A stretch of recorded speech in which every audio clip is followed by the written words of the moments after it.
ಇತ್ತೀಚಿನ ಸಂಚಿಕೆಗಳನ್ನು ಜಾಹೀರಾತಿನ ಕಿರಿಕಿರಿ ಇಲ್ಲದೆ ನೋಡಿ.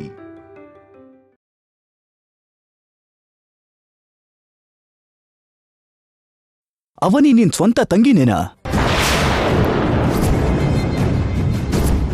ನನಗಂತೂ ಇಲ್ಲ ಅನ್ಸ್ತಿದೆ.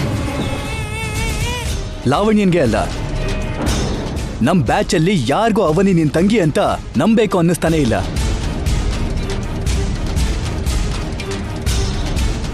ಹೇಳಿ ಮುರಳಿ ಅವರೇ, ಅವನಿ ನಿಮ್ ತಂಗಿನೇನಾ? ಹೇಳ್ರಿ.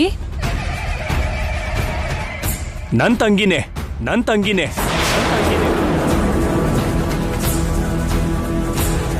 ನನ್ ತಂಗಿನೇ.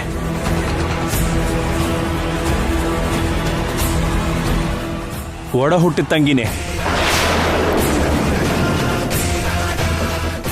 ನಾವಿಬ್ರು ಒಂದೇ ತಾಯಿ ಹೊಟ್ಟೆಲ್ ಹುಟ್ಟಿರೋರು. ಇನ್ನೊಂದ್ಸರಿ ಇಂಥ ಪ್ರಶ್ನೆಗಳನ್ನ ಕೇಳಬೇಡಿ. ನನ್ನ ಹತ್ರ ಕೇಳಿದ ಹಾಗೆ ನನ್ನ ತಂಗಿ ಹತ್ರ ಕೇಳಿ ತೊಂದರೆ ಕೊಡಬೇಡಿ. ಅರ್ಥ ಆಯ್ತಾ?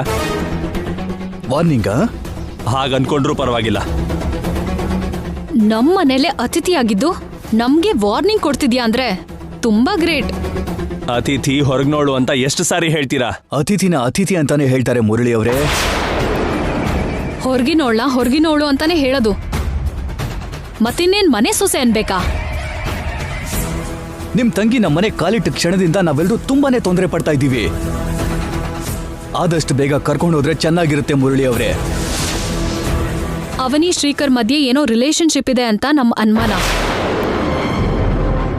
ಆ ವಿಷಯನ ನೀವೇ ಹೊರಗೆ ಹಾಕಿದ್ರೆ ಚೆನ್ನಾಗಿರುತ್ತೆ. ನನ್ನ ಫ್ರೆಂಡ್ಗೂ ನನ್ನ ತಂಗಿ ಮಧ್ಯೆ ಏನ್ ರಿಲೇಶನ್ಶಿಪ್ ಇರುತ್ತೆ? ಏನೂ ಇಲ್ಲ. ನೀವೇನೇನೋ ಊಹೆ ಮಾಡ್ಕೋಬೇಡಿ. ನಿಮ್ಮ ಅನುಮಾನಗಳಿಗೆ ನನ್ನ ಹತ್ರ ಉತ್ತರ ಇಲ್ಲ. ಅವನಿ ಮಾತ್ರ ನನ್ನ ತಂಗಿ ಅಷ್ಟೇ. ನೀವ್ ಹೇಳಿದ ಮಾತ್ರಕ್ಕೆ ಸುಮ್ಮನೆ ಆಗ್ಬಿಡ್ತೀವಿ ಅಂತ ಅನ್ಕೋಬೇಡಿ. ನೀವು ಏನಿಲ್ಲ ಅಂತ ಹೇಳಿದ ಮಾತ್ರಕ್ಕೆ ನಾವ್ ನಂಬ್ತೀವಿ ಅಂತಾನೂ ಅನ್ಕೋಬೇಡಿ. ಯಾರ ಮಧ್ಯೆ ಎಂಥ ನಿಜ ಇದೆಯೋ, ಯಾರ್ಯಾರ ಮಧ್ಯೆ ಎಂಥ ಸಂಬಂಧ ಇದೆಯೋ ಅಂತ ಎಲ್ಲ ಸದ್ಯದಲ್ಲೇ ತಿಳ್ಕೋತೀವಿ. ಸದ್ಯದಲ್ಲೇ ಎಲ್ಲ ಬಯಲ್ ಮಾಡ್ತೀವಿ. ನೀವೇನ್ ಬೇಕಾದ್ರೂ ಮಾಡ್ಕೊಳ್ಳಿ. ಆಪತ್ ಬಂದಾಗ ಅವನಿಗೆ ಈ ಅಣ್ಣನ ಸಪೋರ್ಟ್ ಇರುತ್ತೆ. ಅವನಿಗೋಸ್ಕರ ನಾನು ಏನು ಬೇಕಾದರೂ ಮಾಡ್ತೀನಿ. ಆಮೇಲೆ ಏನೇನು ನಡೆದ್ರು ಅದಕ್ಕೆ ನಾನು ಸಿದ್ಧಾನೆ.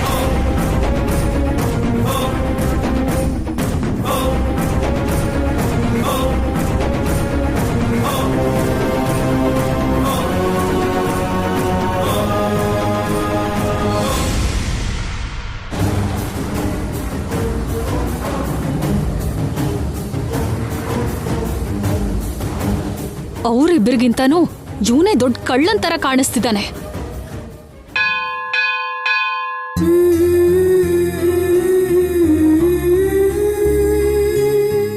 ಮಹಾಲಕ್ಷ್ಮಿ ಅಂತ ರೂಪ, ಎಲ್ಲಾರನ್ನೂ ಅರ್ಥ ಮಾಡ್ಕೊಳ್ಳೋ ಅಂತ ಗುಣ. ಒಂದು ಮನೆಗೆ ಸೊಸೆಯಾಗಿ ಹೋಗ್ಬೇಕಾಗಿರೋ ಹೆಣ್ಣಿಗೆ ಇಷ್ಟು ರೀತಿಯ ಅರ್ಹತೆಗಳಿರ್ಬೇಕು. ಎಲ್ಲಾ ರೀತಿಯ ಅರ್ಹತೆ ಇರೋ ಹುಡುಗಿ ಅಂದ್ರೆ ಅವನಿ. ಆದ್ರೆ ಹೀಗಾಗತ್ತೆ ಅಂತ ನಿಜವಾಗ್ಲೂ ಅನ್ಕೊಂಡಿರ್ಲಿಲ್ಲ ರೀ.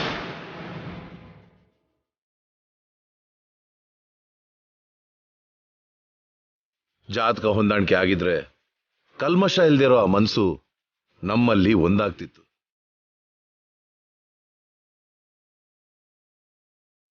ಅಖಂಡ ದೀಪದ ತರ ತೇಜಸ್ಸಿರೋ ಆ ರೂಪ ಚಿಕ್ಕ ಸೊಸೆ ಸ್ಥಾನದಲ್ಲಿರೋಳು. ಹಬ್ಬಗಳು, ಉತ್ಸವಗಳು, ಉಳಿದಿರೋ ಎಲ್ಲ ಶುಭ ಕಾರ್ಯಗಳನ್ನ ನಾವು ಸಂತೋಷವಾಗಿ ಮಾಡ್ತಾ ಇದ್ದೀವಿ. ನಮ್ಮ ಚಿಕ್ಕ ಮಗನ ಮದುವೆ ಬಿಟ್ಟು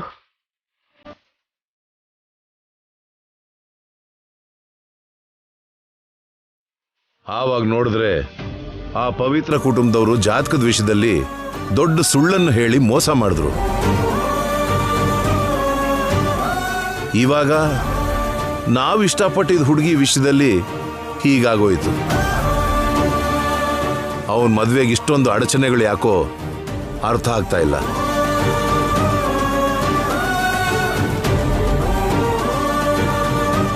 ಇನ್ನು ನಾವು ನಮ್ಮ ಚಿಕ್ಕ ಮಗನಿಗೆ ಮದ್ವೆ ಮಾಡೋಕ್ಕಾಗಲ್ವಾ ಅನ್ನೋ ಅನುಮಾನ ಬರ್ತಿದೆ. ನಮ್ಮ ಸಮಸ್ಯೆಗೆ ಪರಿಹಾರ ಏನ್ರಿ? ನಿಮ್ ಸಮಸ್ಯೆಗೆ ಪರಿಹಾರ ಸಿಗೋದಿಲ್ಲ.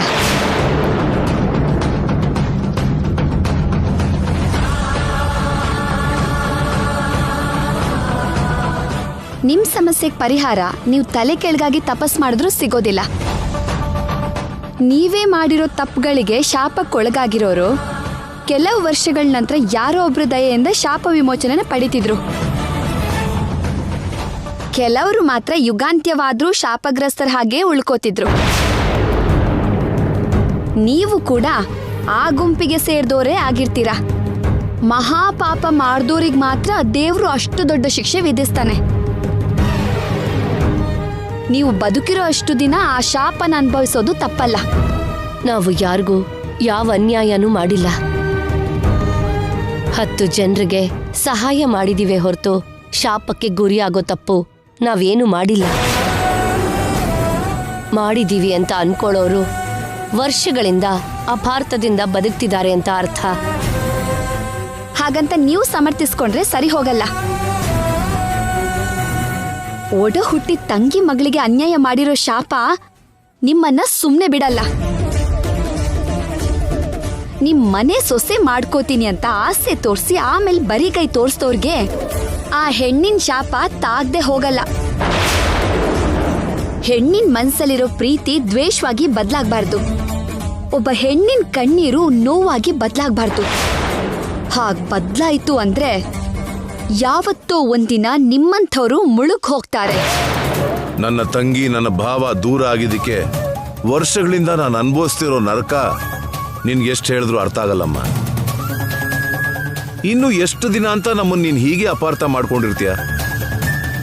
ನಿನ್ನ ಕೈ ಜೋಡಿಸಿ ಮುಗಿತಿದ್ದೀನಮ್ಮ. ದೊಡ್ಡ ಮನ್ಸು ಮಾಡಿ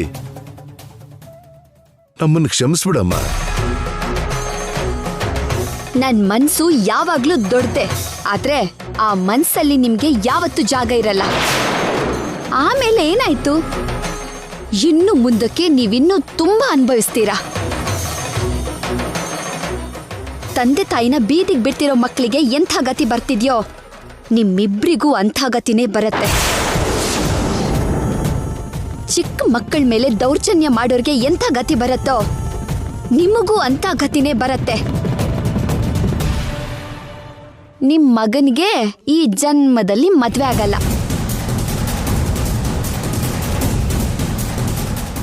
ನೀವು ಬಯಸ್ತಿರೋ ಜಾತಕದ ಹುಡುಗಿ ಯಾವತ್ತೂ ಸಿಗಲ್ಲ. ಸಿಗ್ಬಾರ್ದಂತಾನೆ ನಾನ್ ಯಾವತ್ತೋ ಶಾಪ ಹಾಕಿದ್ದೀನಿ. ಒಂದು ಸಲ ನಮ್ಮ ಸ್ಥಾನದಲ್ಲಿದ್ದು ಯೋಚನೆ ಮಾಡು. ನಾವು ಪಡೋ ನೋವು ನಿನಗರ್ಥ ಆಗತ್ತೆ. ಮಾನವೀಯತೆನ ಸುಟ್ಟಾಕಿ ಬಂಧನಗಳನ್ನ ಸಾಯಿಸಿ ಸ್ವಾರ್ಥದಿಂದ ಬದುಕೋ ಆ ಸ್ಥಾನದ ಬಗ್ಗೆ ನನ್ಗ್ಯಾಕೆ ಗೊತ್ತಿಲ್ಲ? ನನ್ ತಂಗಿನ ಇಷ್ಟು ದಿನ ನಿಮ್ಗೆ ಯಾಕೆ ಪರಿಚಯ ಮಾಡ್ಲಿಲ್ಲ ಗೊತ್ತಾ? ಯಾವುದೋ ಒಂದ್ ರೀತಿಲಿ ನೀವು ಅವಳ ಜೀವನನ್ ಕೂಡ ನಾಶ ಮಾಡ್ತಿದ್ರಿ. ನನ್ ತಂಗಿ ಅದೃಷ್ಟವಂತೆ ಆಗಿರೋದಕ್ಕೆ ದೊಡ್ಡ ಮನೆ ಸೊಸೆ ಆಗಿದ್ದಾಳೆ. ಆ ದೊಡ್ಡ ಮನೆ ಯಾರ್ದು ಅಂತ ಸದ್ಯದಲ್ಲಿ ನಿಮ್ಗೂ ಕೂಡ ಹೇಳ್ತೀನಿ.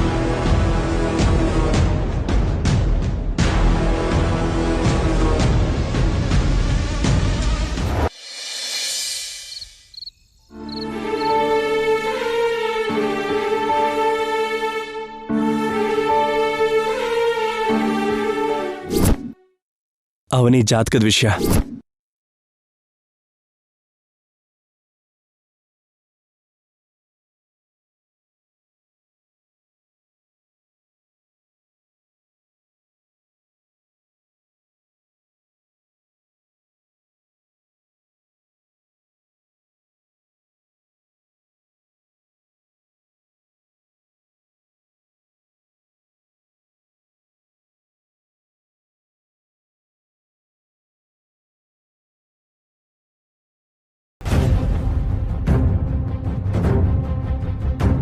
ಇಲ್ಲಿ ಒಂಟಿಯಾಗಿದ್ದು ಏನ್ ಯೋಚನೆ ಮಾಡ್ತಿದ್ಯಾ? ಏನಿಲ್ಲ ಅಮ್ಮ. ಮುರಳಿ ನಿನ್ನ ಹತ್ರ ಏನಾದ್ರೂ ಮಾತಾಡದ್ನ ಶ್ರೀಕರ್? ಯಾವ ವಿಷಯದ ಬಗ್ಗೆ ಅಪ್ಪ? ಏನ್ರಿ, ಯಾರು ಏನ್ ಹೇಳಿದ್ರು ಏನ್ ಹೇಳಿಲ್ಲ ಅನ್ನೋದು ನಮಗನಗತ್ಯ. ನಮ್ಮ ಮಗನ್ಗೆ ನಾವೇನ್ ಹೇಳ್ಬೇಕು ಅನ್ನೋದೇ ಮುಖ್ಯ. ಅವನಿ ಬಗ್ಗೆ ನಿನ್ ಹತ್ರ ಕೆಲವು ವಿಷಯ ಮಾತಾಡ್ಬೇಕು ಶ್ರೀ. ಹೇಳಮ್ಮ. ಮದುವೆ ವಿಷಯದಲ್ಲಿ ದೇವ್ರ ಮನೇಲಿ ಮಾತಾಡಿದಾಗ ನಾವು ಹೆಸರು ಹೇಳಲಿಲ್ಲ ಅಂದ್ರು ನಮ್ಮ ಮನ್ಸಲ್ಲಿದ್ದಿದ್ದು ಮಾತ್ರ ಅವನಿ. ನಮ್ಮ ಮಾತಿನ ಪ್ರಕಾರ ನಾವು ಅವನಿ ಬಗ್ಗೆನೇ ಮಾತಾಡ್ತಿದ್ವಿ. ಅವನಿನೇ ಚಿಕ್ಕ ಸೊಸೆಯಾಗಿ ಬರಬೇಕು ಅಂತ ನಾವು ಆಸೆ ಪಡ್ತಿದೀವಿ ಅಂತ ನಿನಗೂ ಅರ್ಥ ಆಗಿರುತ್ತೆ. ಅವನಿ ಜೊತೆ ನೀನು ಕ್ಲೋಸ್ ಆಗಿರೋದನ್ನ ನೋಡಿರೋ ನಾವು ಅವನಿ ಅಂದ್ರೆ ನಿನಗೂ ಕೂಡ ಇಷ್ಟ ಇದೆ ಅಂತ ಸ್ವಲ್ಪ ಗಮನಿಸಿದ್ವಿ. ಆದ್ರೆ ಅವಳದ್ದು ನಾವು ಕೇಳ್ಕೋತಿರೋ ಜಾತಕ ಅಲ್ಲ. ಎಲ್ಲ ಸರಿಯಾಗೇ ನಡೆದಿದ್ದಿದ್ರೆ ನಿಮ್ಮಿಬ್ಬರ ಮದ್ವೆನ ಮಾಡ್ಬಿಡ್ತಿದ್ವಿ. ಇವಾಗದು ಸಾಧ್ಯ ಇಲ್ಲ. ಅವನಿ ವಿಷಯದಲ್ಲಿ ನಿನ್ ಮನ್ಸಲ್ಲೇನಾದ್ರೂ ಯೋಚನೆಗಳಿದ್ರೆ ಅದನ್ನ ಅಳಿಸ್ಬಿಡು. ಇದನ್ನೇ ನಾವು ಹೇಳಬೇಕು ಅನ್ಕೊಂಡಿದ್ದು. ಅವತ್ ಕಾರ್ಯಕ್ರಮದಲ್ಲಿ ತುಂಬಾ ಬೆಲೆ ಇರುವಂತ ಮೂಗುತಿ ಸಿಕ್ತು.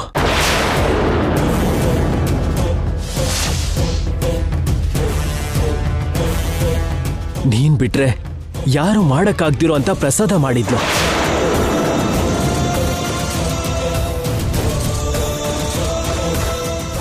ಸಾಕ್ಷಾತ್ ಆ ಅಮ್ಮನವರಿಗೆ ಆಪತ್ ಬಂದಾಗ ತನ್ನ ಬಗ್ಗೆ ಸ್ವಲ್ಪನೂ ಯೋಚನೆ ಮಾಡದೆ ಕಾಪಾಡಿದ್ಲು.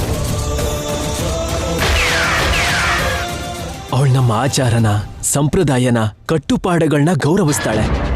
ಕುಟುಂಬದ ಕೀರ್ತಿನ, ಪ್ರತಿಷ್ಠೆನ 4ರಷ್ಟು ಹೆಚ್ಚು ಮಾಡುವಂತ ಸೊಸೆ ಆಗ್ತಾಳೆ. ನಮ್ಮ ಕುಟುಂಬದೊಳಗೆ ಆ ದೈವನೇ ಕಳಿಸಿರೋ ಹಾಗೆ ಬಂದಿದ್ದಾಳೆ.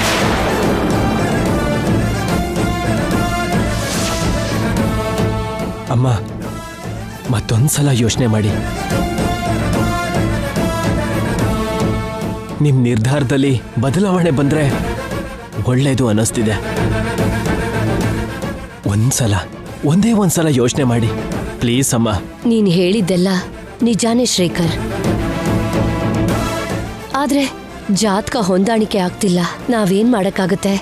ನಮಗ್ ಬೇಕಾಗಿರೋದು ನಿನ್ ಜಾತಕ ಇರೋ ಹುಡುಗಿನೇ. ನಾನಿಲ್ಲ ಅಂತಿಲ್ಲ. ಆದ್ರೆ ಅವನಿ ಮತ್ತೆ ಅಮ್ಮನವ್ರ ಮಧ್ಯೆ ಏನೋ ಒಂದಿರೋ ಹಾಗೆ ಅನ್ನಿಸ್ತಿದ್ಯಮ್ಮ. ನಾವು 100 ರೀತಿಲಿ ಯೋಚನೆ ಮಾಡಿ ನಿರ್ಧಾರ ತಗೊಂಡಿದೀವಿ. ಇನ್ನ ನೀನೇನು ಮಾತಾಡ್ಬೇಡ. ಅಮ್ಮ, ಅದಲ್ಲಮ್ಮ. ಶ್ರೀ, ಇನ್ನು ಆ ವಿಷಯದ ಬಗ್ಗೆ ಮಾತಾಡ್ಬೇಡ.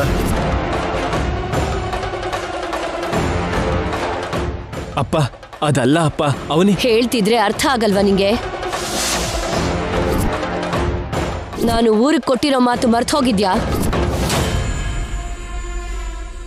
ನೀನು ತಾಯಿ ಕೊಟ್ಟಿರೋ ಮಾತು ಮರ್ತು ಹೋಗಿದ್ಯಾ? ಅಮ್ಮನಂತಹ ಜಾತಕ ಇರೋ ಹುಡುಗಿನೇ ಸೊಸೆಯಾಗಿ ಕರ್ಕೊಂಡು ಬರ್ತೀನಿ ಅಂತ ಅಮ್ಮನಿಗೆ ಮಾತು ಕೊಟ್ಟಿದ್ದೀನಿ.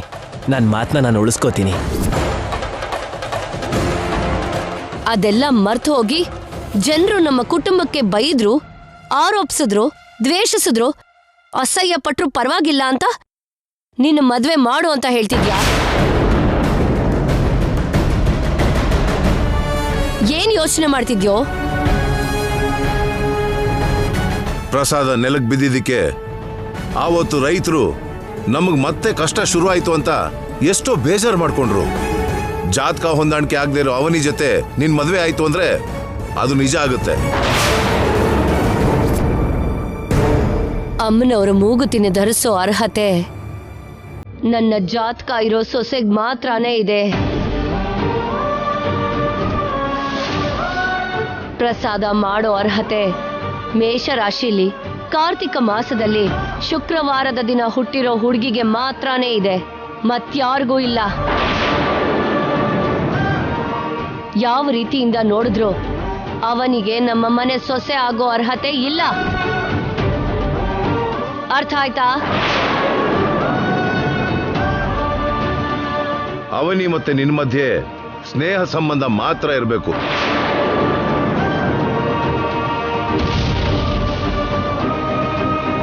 ಮತ್ತೆ ಯಾವ ಸಂಬಂಧನೂ ಇರಬಾರ್ದು. ನೀನ್ ಹಾಗೆ ಮಾಡಲ್ಲ ಅಂತ ನಾವು ನಂಬ್ತಾ ಇದ್ದೀವಿ. ನಿನ್ನ ಮದುವೆಗೆ ಸಂಬಂಧಪಟ್ಟ ವಿಷಯದಲ್ಲಿ ಪರಿಹಾರನ ನಾವ್ ಯೋಚನೆ ಮಾಡ್ತೀವಿ.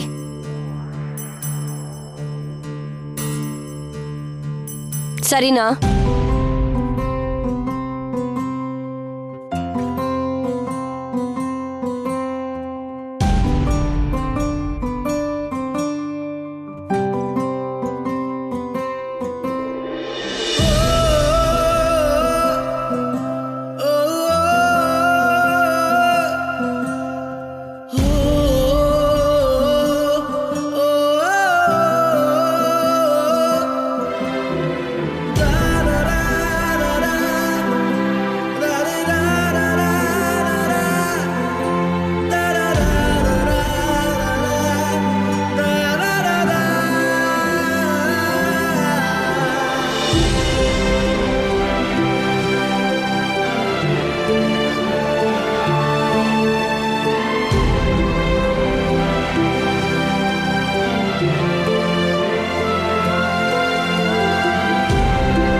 ಏನವನೇ ಅಳ್ತಿದ್ದೀರಾ?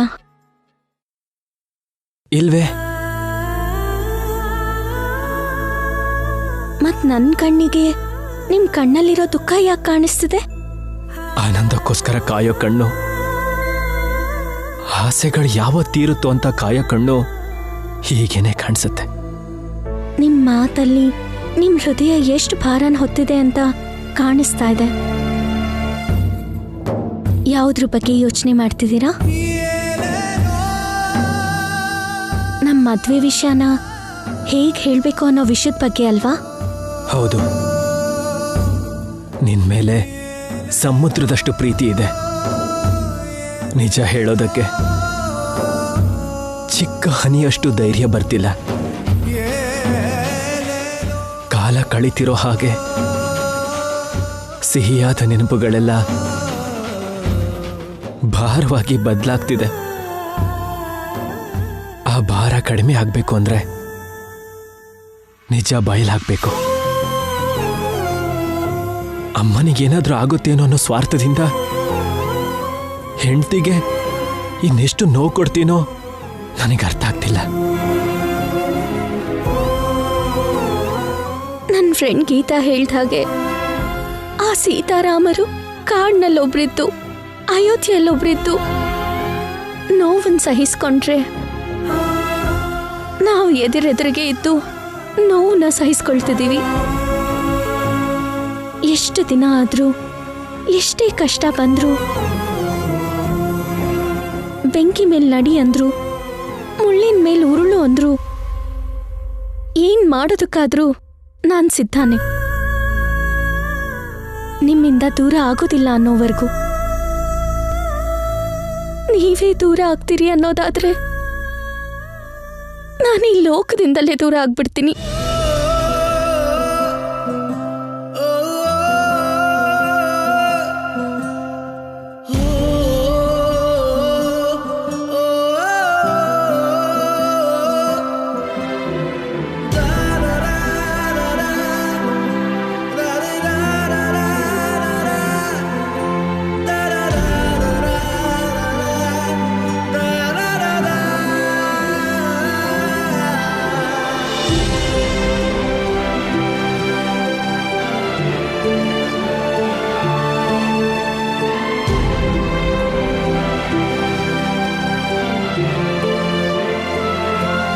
ಸೊಸೆ ಅಂತ ಗೊತ್ತಾಗೋ ಒಳ್ಳೆ ದಿನ ಬರುತ್ತೆ. ಚಿಂತೆ ಮಾಡಬೇಡಿ, ಹೋಗಿ ಮಲ್ಕೊಳ್ಳಿ. ನಾನು ಸ್ವಲ್ಪ ಹೊತ್ತು ಬಿಟ್ಟು ಮಲ್ಕೋತೀನಿ, ನೀನು ಹೋಗಿ ಮಲ್ಕೋ.